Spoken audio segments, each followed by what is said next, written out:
যথারীতি আমি শনিবার দিন পৌঁছে গেছিলাম ফাদার্স ডে সেলিব্রেশনের জন্য। রাত্রেবেলা আমি আর বোন বেরিয়ে গেছি। তারপরে এইখানে যা চরম দুর্ব্যবহার আমার সাথে করেছে স্টাফটা, মানে ভিডিও তুলছি বলে। যাই হোক, তারপরে আমরা চলে গেছিলাম ওয়াও মোমো থেকে একটু খাবার নিয়ে নিলাম। তারপরে ডিরেক্ট আমি চলে গেছিলাম ক্রিমসে। ক্রিমস থেকে প্রত্যেকবার যেরকম কেকটা কিনি সেরকম বাবার জন্য কেক কিনে এখন চলে যাচ্ছি বাড়িতে সারপ্রাইজ দিতে। বাবির কিন্তু কোনো মতে কোনো ধরনেরই আইডিয়া ছিল না। এখানে বুড়ো আমাদের জন্য বসে আছে। ভাবি বলছে যে কি তুই আর কেক কেন আনলি? আমি বললাম হ্যাপি ফাদার্স ডে। তো ভাবি এখানে খুব এক্সাইটেড হয়ে গেছে, যতই মুখে না বলুক। এখানে মোমোটা মায়ের মাথায় রেখেছিল, মায়ের নেহাতি মুডটা ভালো ছিল, নয়তো সবাইকে স্নান করাতো। এখানে বুড়ো চলে এসছে সেলিব্রেশনের জন্য।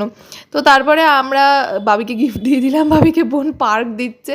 তো আমি এখান থেকে এনেছিলাম আমার বাবা আমার হিরো এই কেকটা, যেটা একদম প্রত্যেকটা মেয়ের জন্য কিন্তু অ্যাপ্লিকেবল। তো এখানে বুড়ো ভীষণভাবে এক্সাইটেড হয়ে গেছে মোমোর গন্ধে।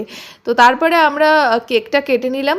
তো আমি ফার্স্টে কেকটা কেটে আমাকে খাইয়ে দিচ্ছে। আমি যেহেতু বড় মেয়ে তাই প্রত্যেকবার সবাই আমাকেই ফার্স্টে খাওয়ায়, তারপরে বোনকে খাইয়ে দিচ্ছে। এখানে আমরা কেক খাচ্ছি আর নিচে ফেলছি। তারপরে আবার মাকেও খাইয়ে দিল। এবার বুড়োর পালা। বুড়োকে তো কেক দেওয়া যাবে না, কিন্তু ওকে না দিলে ও কাউকে ছাড়বে না, তাই একটুখানি ওকে কেক দিয়ে দিলাম। তারপরে আমরা সবাই মোমো খেতে বসে গেছিলাম। বুড়োও কিন্তু মাঝখানে মোমো খেয়েছিল, কিন্তু সেই ভিডিওটা আর তোলা হয়নি। চলো টাটা, দেখা হচ্ছে নেক্সট একটা মিনি ব্লগে।